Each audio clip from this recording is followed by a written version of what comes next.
Jadi setelah ini kita akan pasang Clio dan kita akan melakukan pengetesan untuk setelah dipasang peredam kira-kira bakal meningkat seperti apa kekedapannya. Tanpa kita sadari sekarang ini suara hujannya cuma ada di benar-benar hasil peredamnya ini setelah kita pasang, dan sebelum dipasang perbedaannya seperti apa kita punya lengkap datanya, dan nanti kita akan sandingkan datanya sebelah-sebelahan supaya kita bisa lihat kira-kira perbedaannya sejauh apa. Kalau dari feeling saya sih kedengerannya bedanya jauh sekali, tapi bukan Euro namanya kalau kita nggak pakai data. Halo Euro Friends, ketemu lagi di YouTube channel Euro Auto. Di sebelah kami sudah ada Mazda CX-5 tahun 2024. Dan Mazda CX-5 ini adalah salah satu jenis Mazda yang paling digemari di Indonesia. Karena tampilannya menarik, fiturnya banyak, dan bisa dibilang ini Eropanya mobil Jepang. Banyak sekali orang yang mengatakan bahwa Mazda ini adalah salah satu mobil premium dari Jepang, tentunya selain Lexus. Banyak sekali juga Euro Friends yang nanya, pemilik Mazda, apakah mobil yang sudah kedap seperti ini, platnya kan tebel, terus audio bawaannya juga sudah Bose, apa masih perlu di-upgrade? Saya ngerasa udah kedap kok, saya ngerasa audionya udah cukup oke. Kalau dari pengalaman kami di Mazda-Mazda yang sebelumnya, Bose bawaan dari Mazda ini sih memang sudah cukup oke kalau dibandingkan dengan audio bawaan standar dari mobil-mobil Jepang lainnya. Tapi belum seoke itu juga sih untuk standar kami. Karena hingga hari ini, premium audio OEM bawaan mobil yang suaranya cukup oke hanya Naim di Bentley dan Meridian di Range Rover. Kami sudah pernah buat videonya tentang Naim Premium Sound di Bentley. Yang pengen nonton dan pengen dengar suaranya bisa klik link video di atas.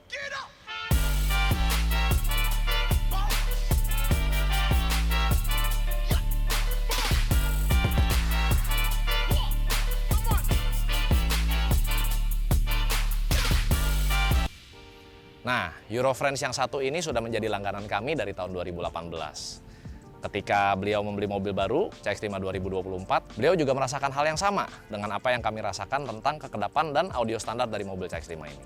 Sekarang kita mau tes, apakah Mazda CX-5 2024 ini sama aja dengan Mazda-Mazda sebelumnya, atau lebih baik, dan seberapa jauh kita harus upgrade kekedapan dan audionya. Yuk, mari kita tes.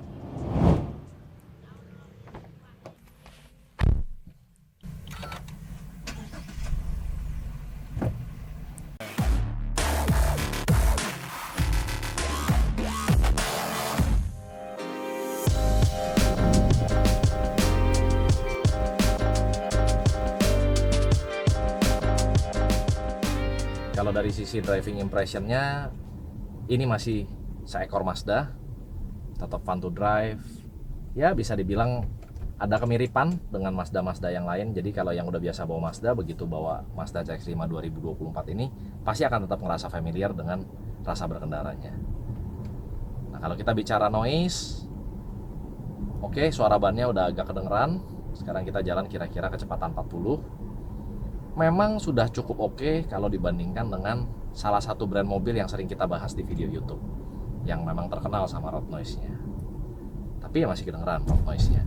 Nih seperti kita di jalan paving block seperti ini, suaranya masih agak masuk. Nah untuk outside noise, ini ada motor lewat, kita bisa dengar suaranya masih banyak yang masuk, tapi memang sekali lagi udah jauh lebih baik daripada kebanyakan mobil Jepang pada umumnya. Dan kalau dibandingkan dengan CX-5 sebelumnya, ada perbedaan sedikit.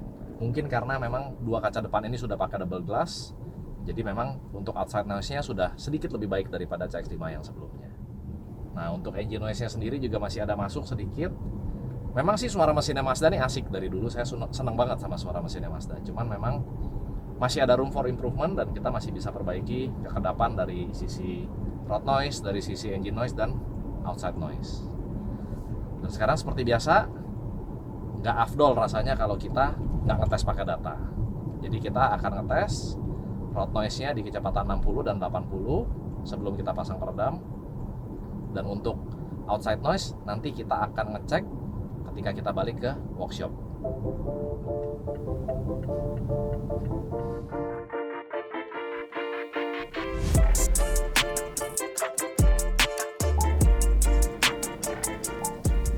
Oke, Clio-nya kita udah pasang.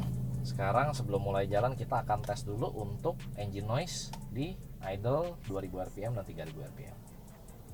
Tentunya seperti biasa kita pakai alat Clio. Nah ini sekarang kita akan ngetes engine noise dalam keadaan idle.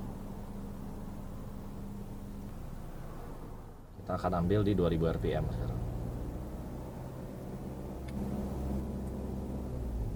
Dan sekarang kita tes di 3000 rpm.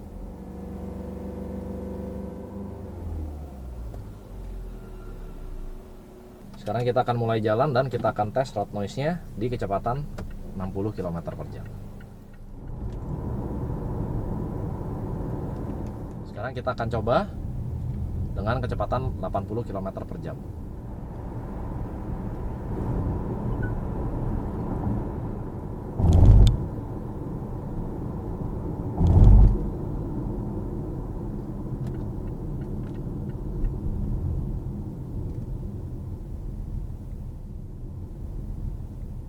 Datanya udah komplit, kita dapat semua dari Clio. Sekarang kita akan kembali ke workshop untuk melakukan pengetesan outside noise dan kualitas audio dari Bose Premium Sound bawaan Mazda.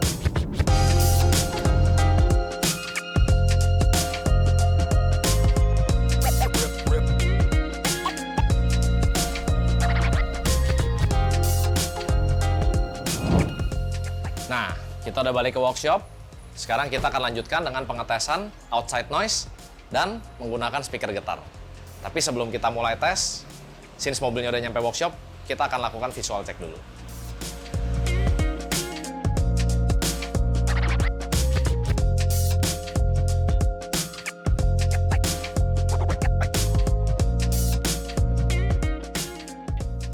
Sekarang kita udah pindahin mic-nya ke posisi driver karena nanti kita akan ngetes juga untuk respon frekuensi dari pink noise di mobil ini. Pertama kita cek dulu outside noise. Kita coba dulu dari pintu dan nanti dari plafon.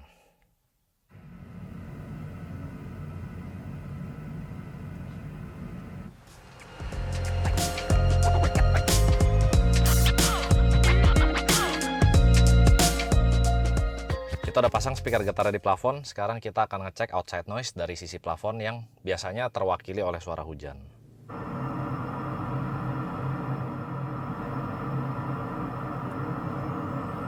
Oke, habis ini kita tinggal lanjutin untuk ngecek respon frekuensi dari RTA dengan pink noise di Bose Premium Sound di Mazda.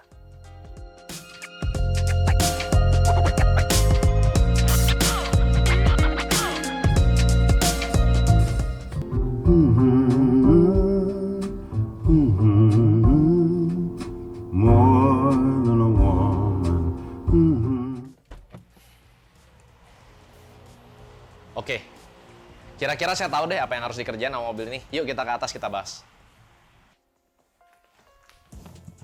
Nah, kita tadi udah beres ngetes untuk tingkat kekedapannya dengan data dari Clio. Lalu kita sempat ukur juga respon frekuensi dari Mazda CX-5 dengan sistem Bose Premium Sound. Dan kita juga sempat ngukur tadi untuk outside noise dengan menggunakan speaker getar di pintu dan di plafon.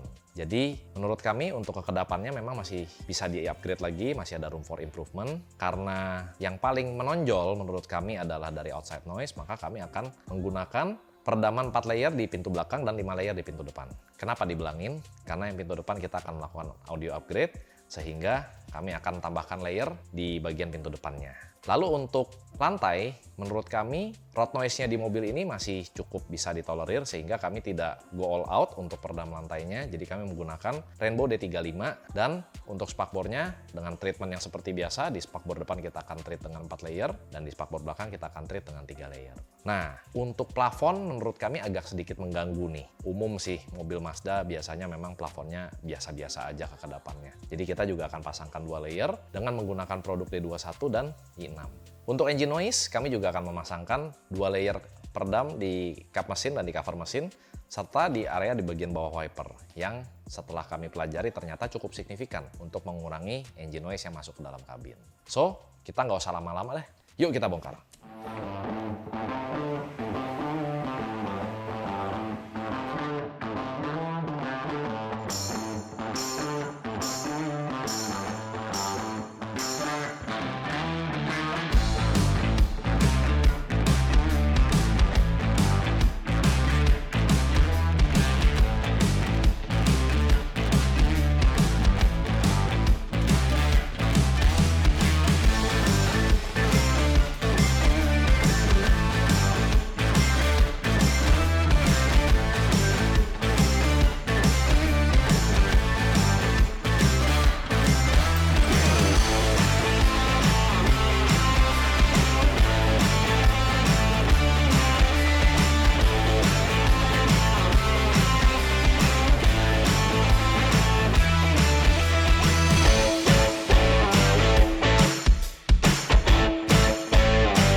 Nah, Eurofriends, pemasangan peredam di Mazda CX-5 2024 ini sudah selesai. Sebenarnya audionya juga sudah hampir selesai terpasang, tapi untuk video kali ini kita akan fokus saja ke bagian peredamnya. Jadi setelah ini kita akan pasang Clio dan kita akan melakukan pengetesan untuk setelah dipasang peredam kira-kira bakal meningkat seperti apa kekedapannya. Yuk langsung kita pasang Clio-nya dan kita mulai pengetesan.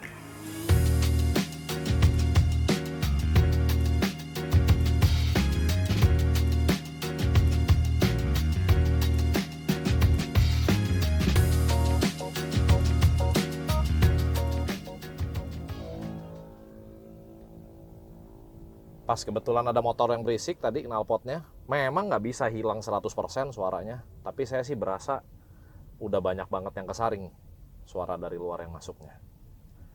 Nanti kita tes dengan data supaya lebih objektif lagi. Dan kita akan melakukan pengetesan suara mesin di RPM idle 2000 RPM dan 3000 RPM setelah kita pasangkan peredam.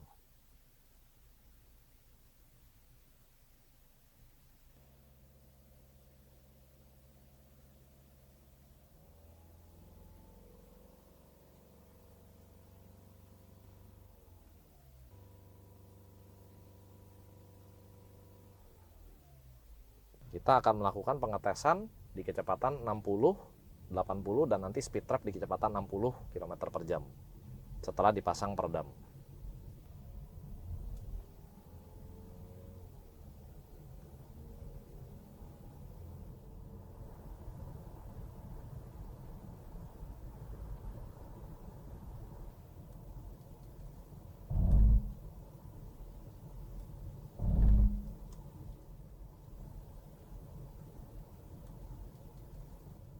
Nah, data-data yang afternya, yang kita perlu tes jalan, kita udah selesai untuk ambil, pas banget pas mulai hujan. Sekarang kita akan kembali ke workshop untuk melakukan pengetesan dengan menggunakan speaker getar di pintu dan di plafon. Dan di toko nggak kena hujan. Let's go. Tanpa kita sadari sekarang ini suara hujannya cuma ada dari kaca sama dari suara wiper aja nih. Kalau dari kaleng-kaleng buat saya sih nggak kedengeran. Dari kalengnya plafon tuh nggak ada suara hujan lagi.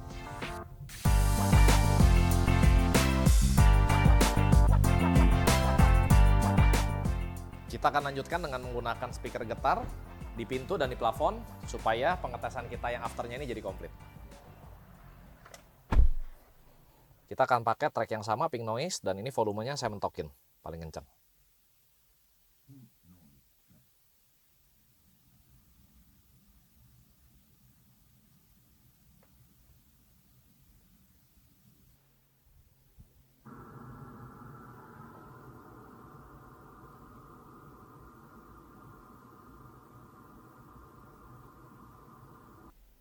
Outside noise.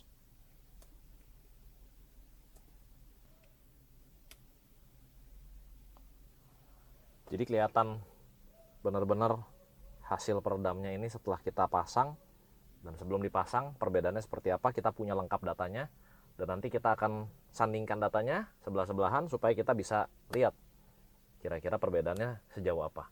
Kalau dari feeling saya sih kedengerannya bedanya jauh sekali, tapi bukan Euro namanya kalau kita nggak pakai data.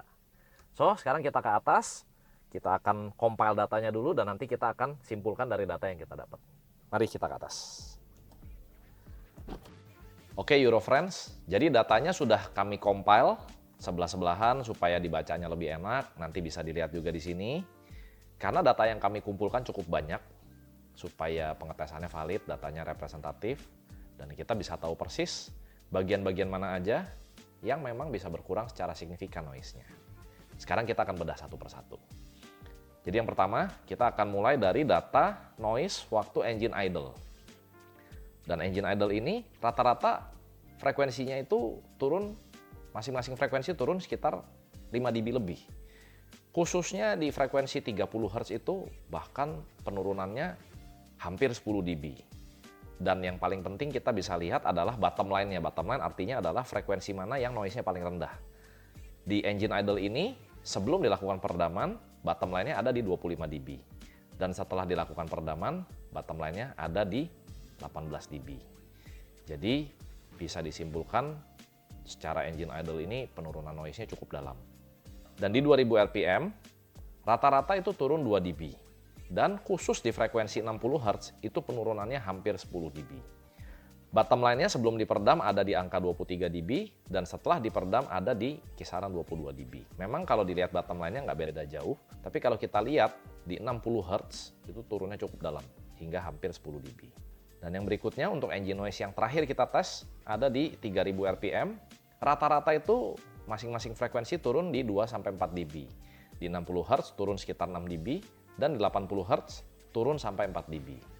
Bottom line-nya before after sama di kisaran 22 dB. Jadi untuk peredaman di kap mesin, engine cover, dan cowl cover ini cukup efektif untuk menekan banyak noise di frekuensi rendah dan sebagian noise di frekuensi menengah. Lalu kita akan pindah ke pengetesan jalan. Jadi kita ada sempat ngetes 3 pengetesan di 60 km per jam, 80 km per jam, dan kita lewatin speed trap di kecepatan 60 km per jam. Untuk di speed trap, kita nggak bisa melakukan pengetesan yang apple to apple 100% sama. Karena perlu diingat bahwa speed trap ini yang lindas speed trapnya kan roda depan dan roda belakang. Jadi yang kita bisa lakukan sebaik mungkin ketika ngelindas speed trap, grafik RTA-nya naik, kita langsung pencet pause di RTA-nya. Kita akan bahas mulai dari 60 km per jam. Jadi di 60 km per jam, semua frekuensi turun rata-rata di kisaran 4-8 dB. Tapi paling banyak adanya di 30 Hz, 40 Hz, 250 Hz, dan 1 kilo itu turunnya 6-8 dB. Dan bottom line frekuensi tingginya before after ada di kisaran 32 dB. Untuk kecepatan 80 km per jam, hampir semua frekuensi turun di kisaran 4-8 dB. Namun untuk di atas 50 Hz, penurunannya rata di kisaran 6-8 dB. Bottom line untuk before-nya di angka 40 dB, dan setelah diperdam, bottom line-nya ada di 34 dB. Lalu untuk speed trap di kecepatan 60 km per jam, frekuensi yang paling menonjol adalah di 20, 80 dan 100 Hz. Jadi kemungkinan waktu rodanya itu ngelindas speed trap, frekuensi yang naik itu ya di kisaran 20 Hz, 80 Hz, dan 100 Hz ini. Nggak mungkin semua frekuensinya naik. Nah, untuk di frekuensi spesifik tersebut penurunannya ada di 6-8 dB. Sebenarnya kalau kita dengar di videonya juga cukup berasa sebelum diperdam dan sesudah diperdam, waktu ngelindas speed trap itu perbedaannya cukup signifikan. Kita bisa dengarlah secara audible, tapi ini data yang kita pakai untuk konfirmasi improvement-nya. Jadi, peredam yang digunakan untuk lantai dan spakbor ini sangat efektif untuk mengurangi gemuruh roda, suara jalan, dan impact roda terhadap permukaan-permukaan jalan yang kurang rata, seperti paving block, speed trap, pothole atau lubang-lubang kecil atau lubang besar di permukaan jalan aspal. Jadi, tentunya pasti akan meningkatkan kenyamanan dalam berkendara, khususnya untuk mobil-mobil yang memang punya masalah sama road noise. Kita perlu ingat bahwa Mazda ini adalah mobil premium dari Jepang yang sudah cukup kedap, tetapi ternyata kita masih bisa improve cukup jauh loh untuk road noise dan suara bannya. Nah, ada 2 pengetesan lagi yang saya mau bahas datanya yang kita lakukan di workshop, yaitu pengetesan di pintu dan plafon. Untuk di bagian pintu, di frekuensi 100 hingga 6300 Hz penurunannya signifikan banget. Bahkan saya sempat kaget waktu saya tempel speaker getarnya dan kita play pink noise, itu saya kirain nggak ada bunyinya speakernya, sampai saya udah pencet volumenya sampai mentok. Jadi pengetesan after ini sebenarnya sedikit berbeda nih sama pengetesan before. Waktu pengetesan before, volumenya itu 2 klik sebelum mentok. Sedangkan untuk pengetesan after, karena saking nggak ada suaranya, kita sampai pencet volumenya sampai mentok. Makanya di frekuensi 40 dan 80 Hz ini ada kenaikan sedikit.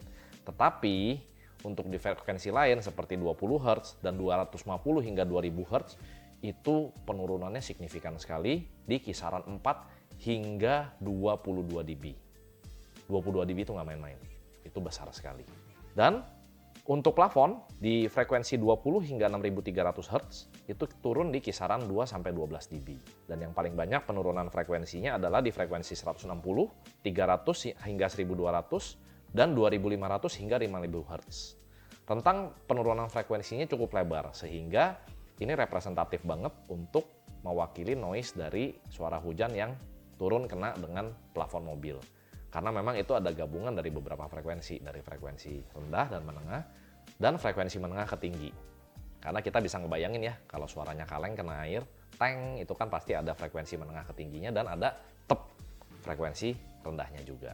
Jadi, kesimpulannya untuk 2 pengetesan yang kita lakukan di workshop, peredam yang digunakan di pintu dan plafon sangat efektif untuk meredam sebagian besar frekuensi rendah dan keseluruhan frekuensi menengah. sehingga efektif untuk mengurangi noise dari luar seperti suara angin, suara kendaraan lain seperti knalpot motor yang kenceng, suara mobil, dan tentunya tanpa kita bergerak saja ambience di dalam mobil tuh sudah jadi lebih silent. Sehingga pastinya mobil akan semakin lebih nyaman jika digunakan untuk perjalanan jauh dan kita bisa ngobrol dengan penumpang dengan lebih nyaman. Kesimpulan yang ketiga atau yang terakhir, di luar sana banyak sekali yang menjual berbagai macam peredam dengan variasi harga dan variasi bahan yang sangat luas.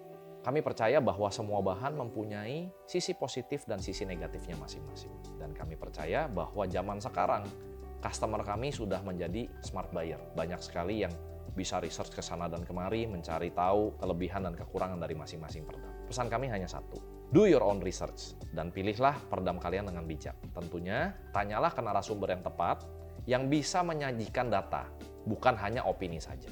Kami percaya bahwa produk yang bagus selamanya akan menjadi tetap produk yang bagus, tanpa harus menjelekkan produk orang lain. Dan tentunya akan sangat baik bila kita bisa membuktikan keunggulan dari produk-produk kita sendiri tanpa harus menginjak kepala orang lain.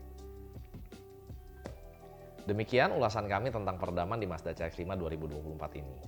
Di part kedua video ini, kami akan menampilkan upgrade audio dari Bose Premium Sound yang kami upgrade menggunakan full line-up dari produk Crescendo Revolution 7. Nantikan video part keduanya. Terima kasih sudah menonton, dan jangan lupa like, subscribe, dan yang masih mau discuss dengan kami, boleh komen di kolom komentar di bawah. Kalau masih kurang jelas, boleh juga langsung WhatsApp ke kami di nomor yang ada di link ini, atau bisa langsung mampir ke workshop kami di Ruko Mendrisio 1, Blok D nomor 20. So, see you on the next video.